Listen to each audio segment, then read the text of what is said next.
तो दोस्तों अगर आप या फिर आपका कोई जानने वाला Indian navy AMR Agniveer 1 2023 batch की तैयारी कर रहा है, तो रक्षक ऐप पर टेस्ट सीरीज आ गई है। बहुत ही बेस्ट टेस्ट सीरीज है। 20 mock test plus 2 previous year questions आपको मिल जाएंगे और इसकी प्राइसिंग रखी गई है 349 रुपीज। लेकिन आप मेरा कोड ABStudy50 यूज करेंगे तो आपको ये 175 रुपए में अवेलेबल हो जाएगी, मतलब 50% के डिस्काउंट पर। यहां पर टेस्ट सीरीज तो मिलेगी ही, साथ में फ्री क्विजेस भी मिल जाएंगी, तो आप भी जाकर के वहां पर लगा सकते हैं और अपनी तैयारी को बूस्ट अप कर सकते हैं। तो अगर आपको अच्छा लगता है, अगर आप एक नए ऐप को आगे बढ़ाने में सपोर्ट करना चाहते हैं तो इसे जरूर सपोर्ट कीजिए। बहुत ही अच्छा कंटेंट आपको मिलेगा। डिस्क्रिप्शन में लिंक है, जाइए डेमो मॉक लगाकर चेक कीजिए। अगर आपको डेमो पसंद आएगी तो जरूर परचेज करना। होप आप लोग करेंगे। डिस्क्रिप्शन में लिंक है, जाकर चेकआउट। अभिषेक और आप देखना शुरू कर चुके हैं स्टडी विद अभिषेक।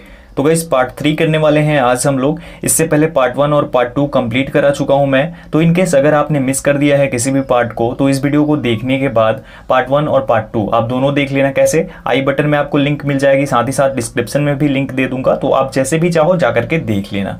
चलो अभी शुरू करते हैं, लेकिन उससे पहले बोलना चाहूंगा कि अगर आप चैनल पर नए हो, अभी तक चैनल को सब्सक्राइब नहीं किया है, तो सब्सक्राइब करके बेल आइकन को जरूर प्रेस कर देना ऐसे ही वीडियो सबसे पहले पाने के लिए। क्वेश्चन नंबर 31 है, भारत की पहली आयरन स्टील कंपनी इनमें से कौन सी जगह पर स्थित है? ऑप्शंस आपके सामने हैं, जमशेदपुर, हीरापुर, मुंबई और गुवाहाटी। इसके लिए करेक्ट आंसर हो जाएगा हमारा ऑप्शन नंबर ए, यानी कि जमशेदपुर। भारत की पहली आयरन स्टील कंपनी जो है वो जमशेदपुर में स्थित है। अब यहाँ ध्यान से समझना, सबसे पहली कंपनी जो थी वो ब्रिटिश ऑर्गेनाइजेशन के थ्रू, ब्रिटिश संस्था के द्वारा वेस्ट बंगाल के निकट एक जगह है कुल्टी नामक जगह पर लगाया गया था। लेकिन वो क्या हुआ, वो कंपनी सफल नहीं हो सकी। इसके बाद 1907 में, कब? 1907 में जमशेद जी टाटा जो थे, उन्होंने Tata iron and steel company, जिसे हम टिस्को बोलते हैं, शॉर्ट में क्या बोलते हैं? टिस्को। तो ये शॉर्ट फॉर्म भी याद रखना, इसका फुल फॉर्म भी पूछा जाता है। क्या होता है? Tata iron and steel company, ये होता है। तो इसे शुरू किया कब? 1907 में, याद रखना। और किसके द्वारा हुआ? जमशेद जी टाटा के द्वारा। झारखंड के जमशेदपुर में ये स्थित है। Okay, next question. सूत्रीय कार्यक्रम का पुनर्स्थापन इनमें से कौन से साल में किया गया था? 2008, 2009, 2005 और 2007। इसके लिए करेक्ट आंसर हमारा हो जाएगा ऑप्शन नंबर डी, यानी कि 2007 में। साल 2007 में ये जो 20 सूत्रीय कार्यक्रम है, 20 सूत्रीय कार्यक्रम का पुनर्स्थापन किया गया था। 20 सूत्रीय ये कार्यक्रम है और इसकी जो शुरुआत हुई थी, स्थापना जो हुई थी, वो 1975 में, 1975 में की गई थी इसकी 20 सूत्रीय कार्यक्रम की। उसके बाद इसे फिर से दोबारा से पुनर्स्थापित किया गया 2007 में, और अभी जो प्रेजेंट में चल रहा है वो 20 सूत्रीय कार्यक्रम 2006 के नाम से जाना जाता है। ओके, और ये किस लिए है? ये पिछड़े लोग, निर्धन लोग जो हैं, उनके जीवन में सुधार के लिए है। आगे बढ़ते हैं। इनमें से कौन म्यूचुअल फंड्स को विनियमित करने का कार्य करता है? सेबी, एसबीआई, आरबीआई और नन ऑफ दीज।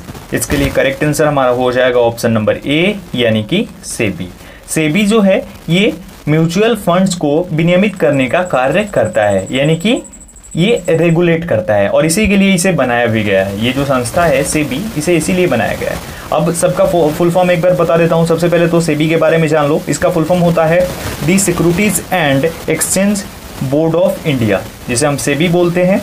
उसके बाद दूसरे नंबर पर है एसबीआई। एसबीआई इसे स्टेट बैंक ऑफ इंडिया हम बोलते हैं। और तीसरे नंबर पर RBI, reserve bank of India. अब एक एक करके स्थापना इसका जान लो।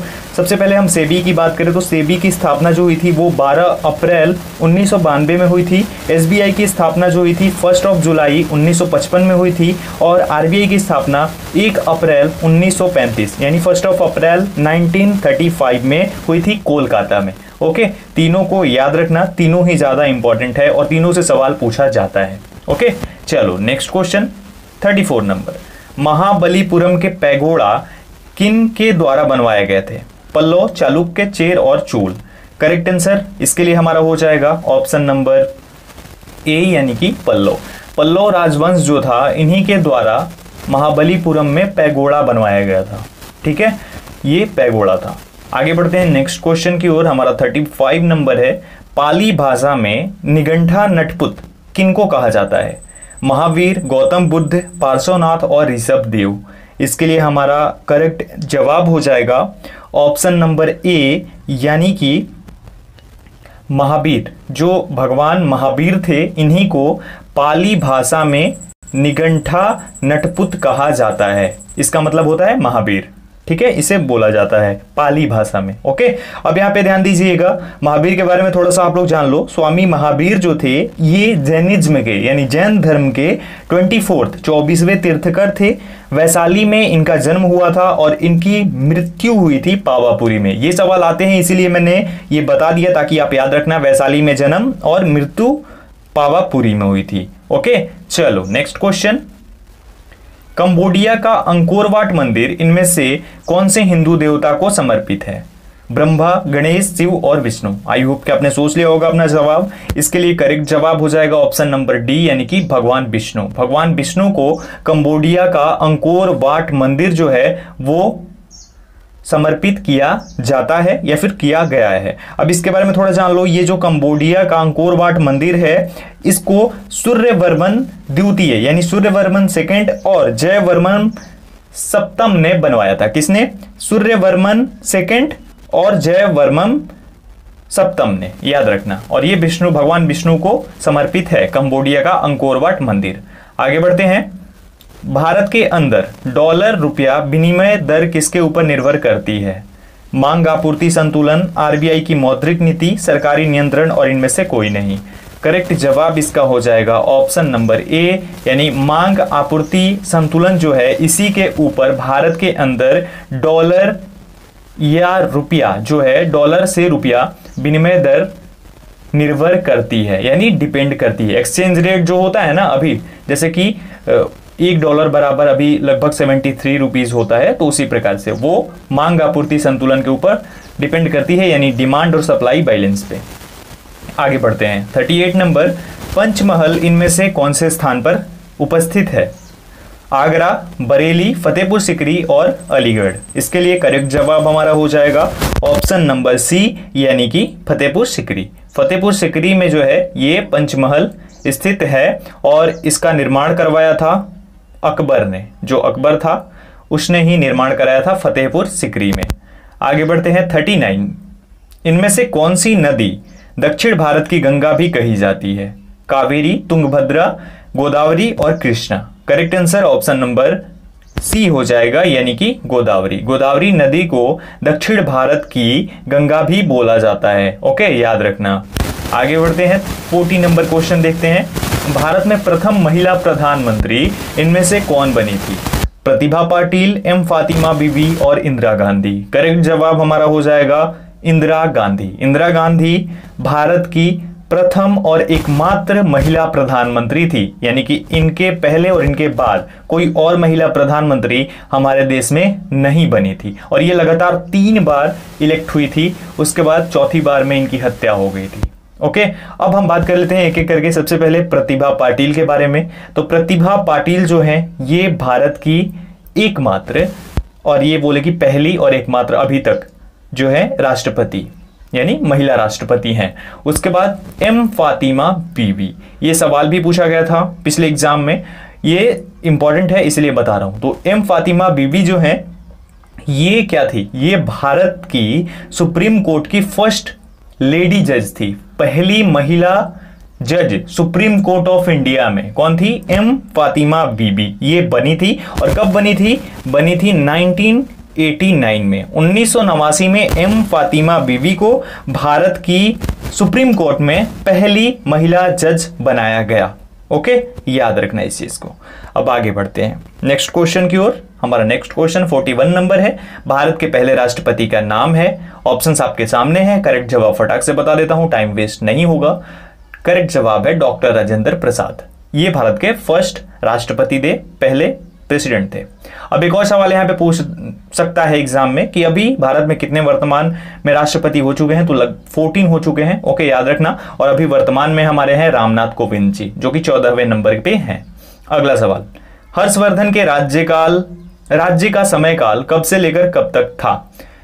602 से 665, 600 से 658, 564 से 600 ईस्वी और उसके बाद 606 से 647 ईस्वी। करेक्ट आंसर हो जाएगा 606 से 647 ईस्वी। ये हर्षवर्धन के राज्य का समय काल था, इसके बीच में ही इन्होंने राज्य करा था। ओके, नेक्स्ट, नेपोलियन बोनापार्ट इनमें से कौन से वर्ष सम्राट बना था? 1804, 1799, 1815 और 1802। इसके लिए करेक्ट जवाब हमारा हो जाएगा ऑप्शन नंबर ए, यानी कि 1804। नेपोलियन बोनापार्ट जो है वो 1804 में सम्राट बना था। Napoleon Bonaparte become the emperor in 1804। Next है हमारा, कौन से मुगल सम्राट के शासनकाल को स्वर्णिम युग कहा जाता है? अकबर, शाहजहां, औरंगजेब और जहांगीर। करेक्ट जवाब इसके लिए हो जाएगा हमारा ऑप्शन नंबर बी, यानी कि शाहजहां। शाहजहां के शासनकाल को स्वर्णिम युग के नाम से जाना जाता है, बोला जाता है। एक सवाल आपसे पूछ रहा हूं, शाहजहां किसका पुत्र था? कमेंट सेक्शन में कमेंट करके जवाब दीजिएगा। नेक्स्ट है 45 नंबर। 45 नंबर क्या है भाई? सबसे पहले गायत्री मंत्र का उल्लेख इनमें से कहां पर मिलता है? ऋग्वेद में, पुराणों में, उपनिषद में और अथर्ववेद में। इसके लिए करेक्ट जवाब हमारा हो जाएगा ऑप्शन नंबर ए, यानी कि और इंडियन नेवी स्पेशल ग्रुप है, तीनों का लिंक डिस्क्रिप्शन में है, ज्वाइन कीजिए। कोई भी डाउट होता है पूछिए। फिलहाल इतना ही, मिलता हूं एक और वीडियो के साथ, तब तक अपना ख्याल रखिए, सबका ख्याल रखिए। Thank you so much everyone, जय हिंद।